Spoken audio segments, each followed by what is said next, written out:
Hi friends, ഈ പുതിയൊരു വീഡിയോയിലേക്ക് സ്വാഗതം. ഞാൻ രമ്യ സന്ദീപ്. എന്തിനു കണ്ടോ, കുറ്റി വാളരി. നമ്മളുടെ അടുക്കള തോട്ടത്തിന്റെ ഭാഗമാക്കാൻ പറ്റുന്ന ഏറ്റവും നല്ല പയറുചെടിയിലൊന്നാണ് കുറ്റി വാളരി.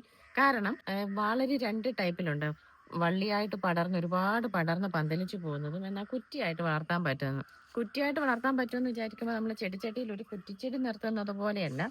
ദേ കണ്ടോ, ഇതുപോലെ കുറച്ചൊന്ന് പടരും, ഇഷ്ടം പോലെ കായ്ക്കും. ഇതുപോലെ അവിടെ ഇവിടെയെല്ലാം ഇഷ്ടം പോലെ കായായിട്ടുണ്ട് കണ്ടോ.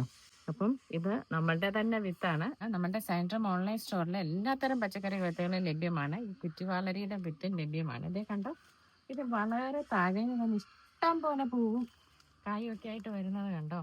അപ്പൊ ഇത് വളർത്താൻ വലിയ പാടൊന്നുമില്ല, കീടശല്യം വളരെ കുറവായിരിക്കും എന്നുള്ളതാണ് ഇതിന്റെ ഏറ്റവും വലിയ പ്രത്യേകത. ഞാനിവിടെ നട്ടിരിക്കുന്നത് കണ്ടോ, ഇവിടെ ഒരു എയർ ട്രോണിങ് പോട്ടിനകത്താണ് നട്ടിരിക്കുന്നത്. ഡ്രമ്മിലോ ചട്ടിയിലോ തറയിൽ നടുന്നതാണ് ഏറ്റവും നല്ലത്. വേര് വളർച്ച കൂടുതലുള്ളത് കൊണ്ട് തന്നെ അത്രത്തോളം നന്നായിട്ട് കായും കിട്ടുന്നതിനും പൂക്കൾ നന്നായിട്ട് ഉണ്ടാകുന്നതിനും ഏറ്റവും നല്ലത് തറയിൽ നടുന്നതാണ്. ഇതിപ്പോ ഈ ചെടിയുടെ ആദ്യത്തെ വിളവാണ് കേട്ടോ. വിളവ് തന്നു കഴിഞ്ഞാൽ കണ്ടിന്യൂസ് ആയിട്ട് വിളവ് കിട്ടിക്കൊണ്ടിരിക്കുക എന്നുള്ളതാണ് ഇതിന്റെ ഒരു പ്രത്യേകത.